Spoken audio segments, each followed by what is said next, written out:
Hi Cancer, here is a general look at your solar chart for May 2016 and this is Diana reporting to you from a cozy little camper van somewhere in Europe. So I thought before I get on to the regular stuff of the month, I just have a mention of Uranus. You may or may not know that Uranus and Pluto have been coming across to your sign at a very hard angle, meaning it's been quite challenging at times, and it's been all about change. It's been about things being things that you were used to, no longer able to rely on them anymore. People, situations, locations, just kind of melting away, really. So it's different, you know. It's different in your each of your individual lives. But as one of the cardinal signs, then you are feeling this. So I thought I'd just say a few words about Uranus at the moment. Uranus is really picking up speed from this month now, having been connected to Pluto for many years, and capturing us all in a pincer movement of change across the planet, through across the board. So you have Uranus at this hard angle to your sign, and no degree of Cancer will remain untouched. So at the moment, as I'm speaking, those of Cancerians born the 11th to the 16th of July, or with 20 to 24 degrees, you're going to be feeling it most. But having said that, the whole of the sign will feel it. Although it is true to say that it tends to, you feel those strong winds of change coming through really more powerfully when you are near the degree of your sun. Uranus is near the degree of your sun, and you will be undergoing transformational change in your life. That will be outside conditions changing, but also inside of you. So, you know, which came first, the chicken or the egg? What I do observe with Uranus over the years is that in hindsight, I see that Uranus has never ripped away branches or even uprooted things that didn't really need to go then. Even though at the time it was uncomfortable, it was, you know, hard. When I look back, I realized that it was the healthiest thing to do to support, you know, my what I understand about my duty here, my path here. So, and I've seen that with other people as well. But usually we only see that really clearly in hindsight. I would say perhaps always we only see that in hindsight. So if Uranus is on the degree of your sun or very near, or indeed if you know your natal chart, so planet or important points, planets or important points, then all patterns associated with those planets or important points, or wherever your sun is, because your sun can be in one of 12 different departments or houses of the chart, those are the areas that are going to be broken down and altered, modified in some way, and you will feel that you are changing. You will feel restless. You will know that there's something you need to do, but you've got to find out what that thing is. So it comes to us like that sometimes, where we feel, you know, there's something else here. There's something I'm missing. So it's a kind of, you know, it's a kind of a restlessness that overcomes us. And Uranus is here to ultimately free us up. It's here to help us to grow into a more expanded, freer version of ourselves. So what will go during this time and what will be broken down during this time are the sorts of things that imprison us, that block our personal freedom.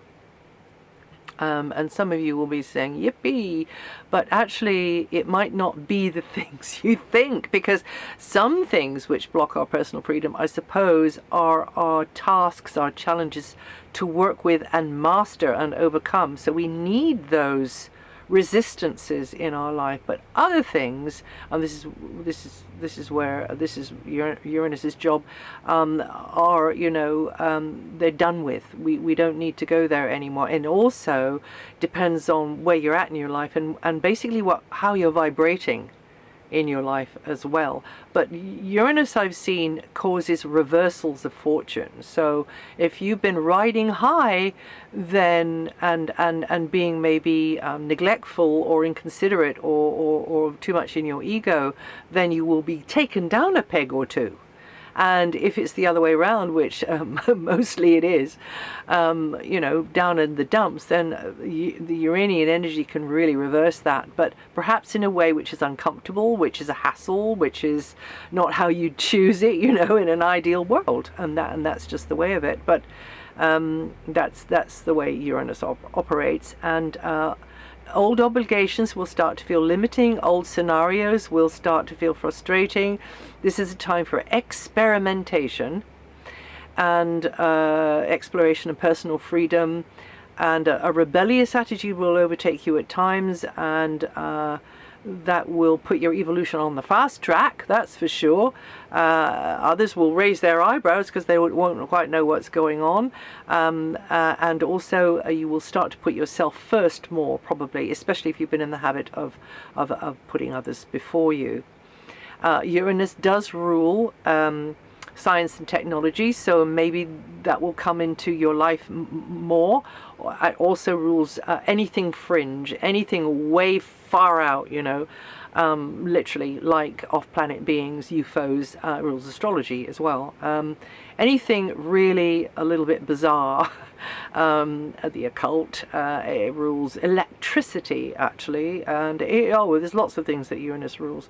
So you can find out all of that, and all of those, well, not all of them, but some of those things might start to take more center stage in your life. Who knows? Now, the Sun is the ruler of the heart and the spinal column, and Uranus is the ruler of the parasympathetic nervous system. So when the Sun and Uranus are close by degree, cycles can get out of sync. The rhythms of the body can go awry. The breathing, the pulse, the circulation. It's advisable, therefore, to just be aware of that and not to panic in any way whatsoever, because Uranus rules hysteria and panic as well. And it rules jitteriness and nervousness. So on purpose, you should be bringing more into your life which allows you to chill out, you know, relax, meditate, do something which takes you out of your head, totally out of your head. Uranus energy is very intellectual. It's mental energy. Even though it can be on the higher centers of the mind, it still is mental energy. So actually it's difficult to find an adjective for Uranus, because yes, it is mental and intellectual on our usual levels, the usual stations that we've got our mind radios tuned to, but then it becomes something supra or super beyond those levels. And even though it's still not, I think, very much connected to information, bringing information, transmitting that from realm to realm,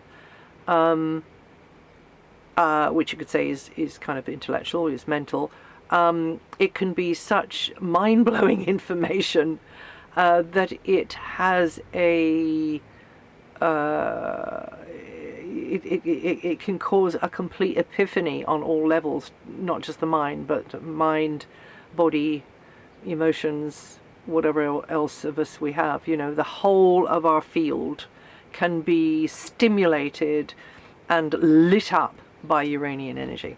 Anyway, I digress, or maybe I don't. And it can be quite shocking, as it does rule electricity. It also rules shocks. So often the Uranian action on those higher levels is so sudden. You know, we weren't actually working our way towards it. Well, maybe we were. We weren't expecting it. So it can be such sudden opening up of our rising of the Kundalini, if you like, or opening up into amazing revelation of what is the truth of this world we've been in all our lives, and up until now we never saw it before and we see it for the first time. That kind of thing. But on the other side of it, on the lower levels, it can be just like sudden events, sudden change, something that really takes you aback. And like, I wasn't expecting that. That's where we have to be flexible. We have to learn and grow from this.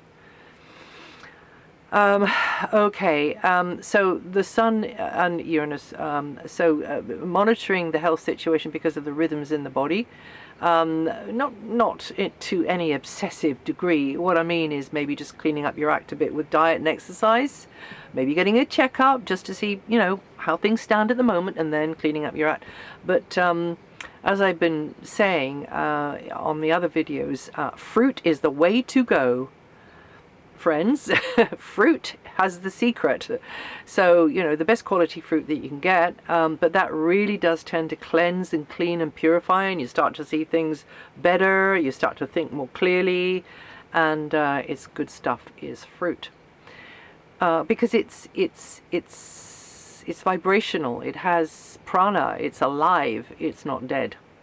And it's, you know, it's debatable, but many would say that our physical vehicles are designed to eat, you know, if we do eat, because there are a growing number of those who don't even eat, and who are absolutely healthy, because that is how much things are changing here now. You know, the new energies just support that now. But those of us who enjoy eating, it really does sharpen everything and cleans out everything, so that we can have an awareness which goes beyond the heavy density of our bodies. Very interesting, this area, but yeah, fruit.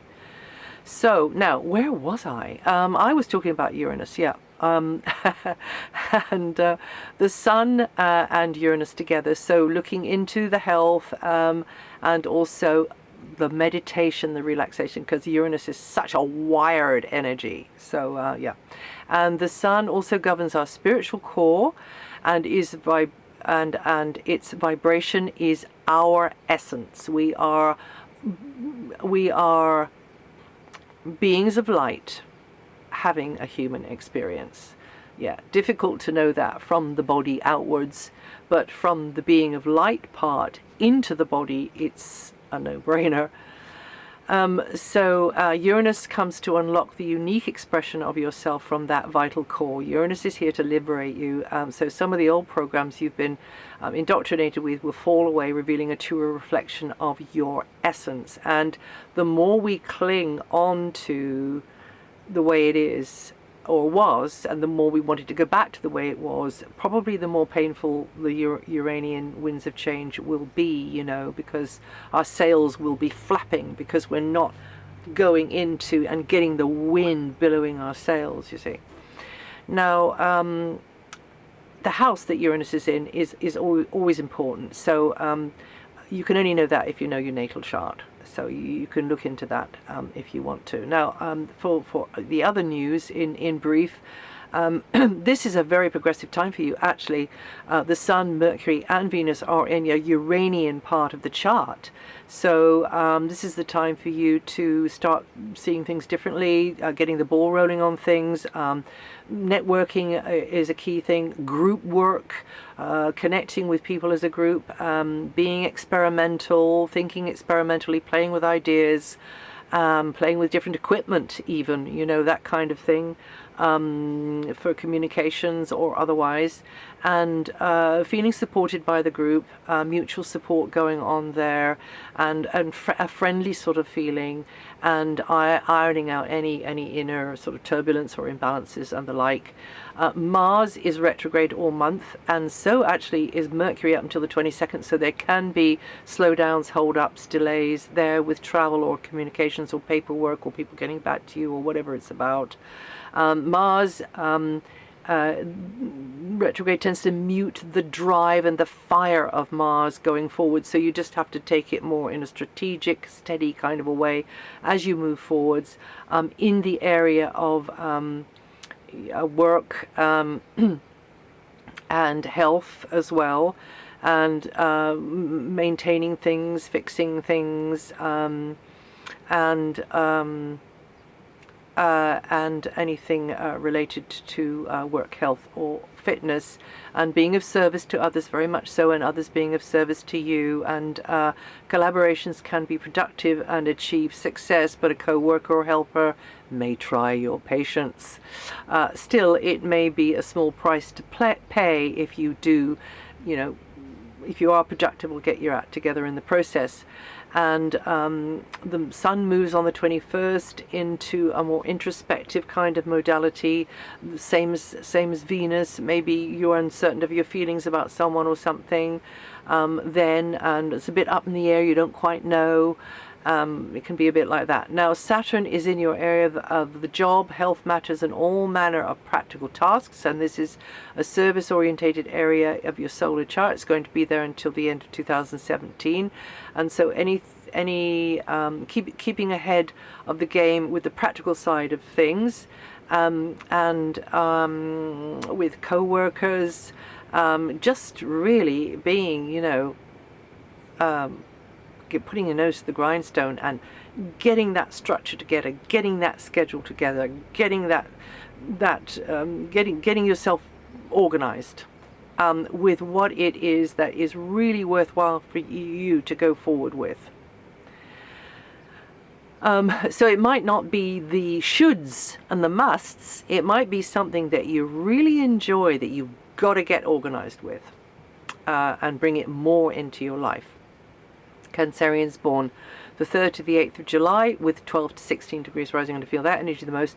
Jupiter expansiveness is in a fantastic angle to your sun sign at the moment, meaning you can be more outgoing, upbeat, positive in your frame of mind. You're seeing that the bottle is half full and not half empty. You are learning. You can be on quite a learning curve, whether it's formal education or not. You should be at this time. The world opening up to you with knowledge, you listening more, you understanding more, on the subtler levels, you being more creative in your expression as well. You projecting something out there in a more colorful, creative, didactic, even teaching kind of a way, writing stuff as well. And there's new territories being carved into your mental landscape. And you Cancerians born the 3rd to the 6th of July with 12 to 1 degrees, 12 to 15 degrees rising are going to feel that energy the most. And then finally Pluto, and I'm going to mention more about Pluto opposite your sign for the next month, or maybe this month. It depends on how we're doing with the camper van. You Cancerians born the 7th to the 9th of July, always 6 to 18 degrees rising, going to feel that energy the most. And that's it for May. And if you want to read any of this stuff, it's written up on my website, DianaGarland.com. And also, if you know your moon sign or your ascending sign, listen to those, because that'll throw another light on it. And I'll see you the next time.